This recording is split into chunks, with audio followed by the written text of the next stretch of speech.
1제곱센티미터보다 더 큰 넓이의 단위를 알아볼까요? 1번, 지혜는 교실 옆 복도 바닥의 넓이를 알아보려고 합니다. 복도 바닥의 넓이를 재는데 알맞은 단위를 알아봅시다. 가로가 800cm이고 세로가 200cm인 직사각형 모양의 복도 바닥의 넓이를 구하는 방법을 이야기해 보세요. 우리가 앞 시간에서 배웠지만 직사각형 모양이니까 가로의 길이 곱하기 세로의 길이를 하면 되는 거지. 그러니까 가로가 800cm고 세로가 200cm니까 요거 두 개를 곱하면 되는 거야. 그러면 복도 바닥의 넓이는 몇 제곱센티미터인가요? 800 곱하기 200이니까 이거는 하고 동그라미가 4개, 0이 4개. 그러면 16만 제곱센티미터가 되네. 그러면 학교의 복도 바닥처럼 넓은 장소의 넓이를 제곱센티미터로 나타내면 어떤 점이 불편한가요? 숫자가 너무 큰 거지.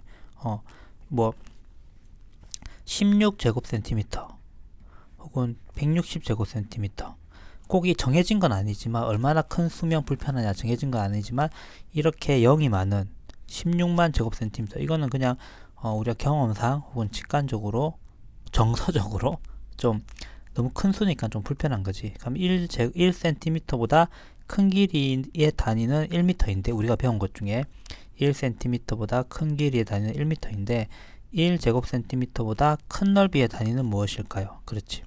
우리가 1cm가 너무 크면 만약에 1cm, 10cm 요런 거는 괜찮지만 이건 얼마냐? 1, 10, 100, 1000만, 10만, 100만, 1000만 센티미터 이런 거는 사실 좀 감이 좀 이건 너무 큰 소리를 했네. 미터로 나타내도 되겠다. 그러면 10,000cm 이런 거 좀 사실 좀 큰 거거든. 그러니까 이런 경우에는 100cm가 100cm가 1m이다. 즉 센티미터보다 큰 단위가 있기 때문에 큰 단위를 써서 나타내는 거야. 그러면 10,000cm 같은 경우는 100m 이렇게 되는 거잖아. 100m 달리기가 원래는 10,000cm 달리기인 거거든. 그럼 마찬가지로 제곱센티미터보다 큰 단위도 있겠지. 우리 아까 안 배웠지만 그러면 그건 아마 제곱미터가 될 것이다. 이런 거는 추측해 볼 수 있겠다. 불편한 점은 숫자가 너무 커진다라는 거. 그 다음에 제곱센티미터보다 더 큰 넓이의 단위를 어떻게 나타낼지 이야기해 보세요. 자, 넓이를 나타낼 때 한 변의 길이가 1m인 정사각형의 넓이를 단위로 사용할 수 있습니다. 이 정사각형의 넓이를 1m하고 1제곱미터라고 읽습니다. 쓰는 거는 1 쓰고 좀 1보다 크기가 한 3분의 2 높이로 알파벳 M을 쓰고 그 다음에 2를 작게 이렇게 쓰면 되는 거예요. 1m 2 1제곱미터. 그래서 가로 세로가 각각 1m인 이 정사각형의 넓이를 1제곱미터라고 하는 거거든. 그러면 이 경우에 가로가 800cm인데 그럼 가로는 8m라는 거지. 세로는 200cm니까 세로는 2m라는 거고. 그래서 요거랑 요거를 곱하면 16이니까 16제곱미터가 되는 거야. 그럼 16제곱미터는 16만 제곱센티미터보다는 훨씬 더 우리가 직관적으로 그냥 한눈에 보기 편한 숫자가 되었잖아. 그러니까 단위를 바꿈으로 인해 가지고 그래서 제곱센티미터보다 큰 단위로 제곱미터를 사용해 볼 수 있겠다. 그러면 1제곱미터는 몇 제곱센티미터인가요? 라는 게 있는데 아까 여기서 1제곱미터라는 거는 가로 세로가 혹은 한 변의 길이가 1m인 정사각형의 넓이라고 했으니까 요런 거잖아. 그러면 요 한 변의 길이가 1m라는 거는 한 변의 길이가 100cm라는 거지. 그러면 요게 요 미터로 나타내면 두 개를 곱해서 1제곱미터라고 하는 거고 이걸 센티미터로 나타내면 이 두 개를 곱하면 되니까 10,000 제곱센티미터가 되는 거지. 그러니까 1제곱미터에는 1제곱센티미터가 한 줄에 100개씩 100줄 들어가요. 그러니까 여기 요 한 칸 요게 1제곱센티미터 크기라고 했을 때 이게 이렇게 100개가 들어간 거예요. 100개가 이런 식으로. 그 다음에 요렇게도 요렇게도 100개가 들어가는 거야. 그러니까 한 줄에 100개씩, 한 줄에 100개씩 100줄이니까 100줄이 이렇게 들어가는 거야. 그러면 가로에도 100개, 가로에도 100개이고 세로에도 100개니까 결국에는 1제곱미터 안에는 1제곱센티미터가 100 곱하기 100개만큼, 10,000개만큼 들어가는 거지. 그러니까 1제곱미터는 1제곱센티미터가 10,000개 있는 거니까 10,000제곱센티미터랑 같은 넓이를 의미하는 거야. 그러면 30,000제곱센티미터 같은 경우는 3제곱미터와 같아지는 거지. 2번, 모든 친구들과 함께 교실 옆 복도 바닥의 넓이를 구해봅시다. 넓이가 1제곱미터인 정사각형 모양의 종이로 복도 바닥의 넓이를 구해보세요 라고 했어.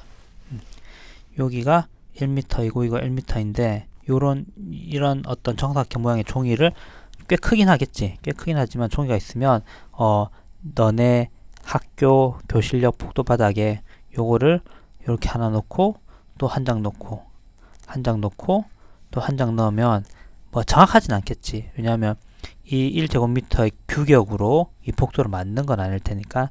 하지만 대략 몇 개 들어가는지는 어림해 볼 수 있을 거니까 그게 어느 정도가 되는지, 이 종이가 결국 몇 장이 들어가는지, 아니면 이 큰 종이를 여러 장 만들기 힘들다면 여기 이렇게 표시를 하고 그 다음에 이 종이를 다시 일로 이동시켜서 여기 표시를 하고 또 여기 표시를 하고 또 여기 이동시켜서 여기 표시하고 이런 식으로 하면 몇 번 들어가는지 셀 수가 있을 거잖아. 그러니까 그게 한 몇 번 들어가는지 해서 요 넓이를 구해볼 수가 있겠다.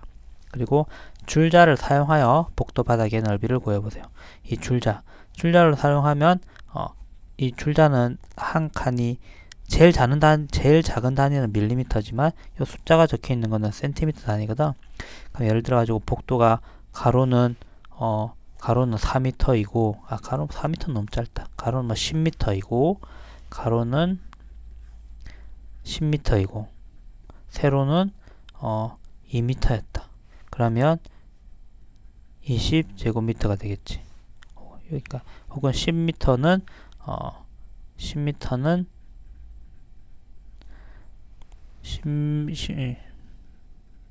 1000cm고 2m는 200cm니까 그러니까 요 줄자를 가지고 가로의 길이를 재고 세로의 길이를 재면 센티미터로 잴 수 있겠지. 만약에 너네 복도가 가로가 10m였다면 이게 줄자 하나로 안 될 것 같긴 한데 아무튼 재면 10m 너무 크다. 5m라고 하자. 5m면 이 줄자로 재면 5m짜리 줄자가 있나? 아무튼 500cm로 잴 수가 있겠지. 그럼 세로를 재면 세로가 2m라고 하면 200cm로 잴 수가 있을 것이고, 그럼 넓이는 10만 제곱센티미터가 되겠지. 예를 들면 약 10만 1, 10, 100, 1000만, 10만 맞지? 동그라미가 5개. 그리고 10만 제곱센티미터가 될 것이고 여기서 동그라미 2개를 없애면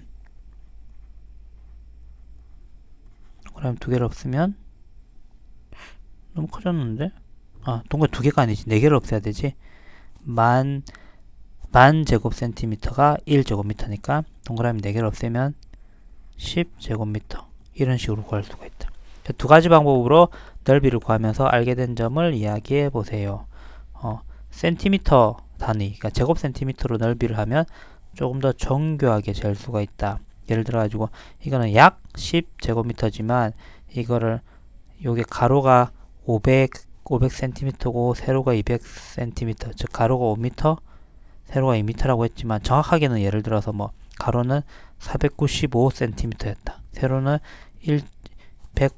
182m가 아니라 197cm였다. 그럼 이 두 개를 곱하면 조금 더 넓이를 정교하게 나타낼 수가 있겠지. 조금 더 작은 단위를 쓰면. 하지만 숫자는 좀 더 복잡해질 것이고, 큰 단위를 쓰면 이렇게 너무 크게 숫자가 나타나는 센티미터로, 제곱센티미터로 하면, 제곱센티미터는 되게 작은 크기이기 때문에 이렇게 복도나 운동장이나 이런 거를 단지 정확하다는 이유만으로 제곱센티미터로 나타내면 숫자가 너무 커지거든. 그럼 우리가 알고 싶은 거는 보통은 보통은 아주 정확한 숫자가 아니라 대략 어느 정도 넓이인지를 알고 싶은 건데 100제곱미터라고 하면 어느 정도 넓이에 감이 생기지만 그거를 100제곱미터인데 하나 둘셋넷 1, 10, 100, 1000만, 10만, 100만 100만 제곱센티미터라고 하면 감이 잘 안 잡히거든. 그래서 그런 게 있다. 그러니까 작은 단위로 나타내면 좀 더 숫자를 좀 더 정교한 넓이를 표시할 수 있지만 숫자가 커지고 복잡해진다. 그리고 큰 단위를 쓰면 정확성은 좀 떨어질 수 있지만 물론 이것도 소수점이나 이런 걸 쓰면 정확하게 표현할 수 있지만 아무튼 우린 지금 자연수만 가지고 말하는 거니까 정확하게 숫자를 나타내는 그런 정도는 정확도는 좀 떨어지지만 대신 우리가 직관적으로 좀 더 빠르게 그 크기에 그 숫자가 의미하는 바가 얼마인지를 어림할 수 있게 직관적으로 숫자가 얼마인지 이해할 수 있게 해줄 수 있다. 그래서 작은 단위를 쓸 때와 큰 단위를 쓸 때는 각각 그런 장단점이 있다 라는 걸 알면 되겠다.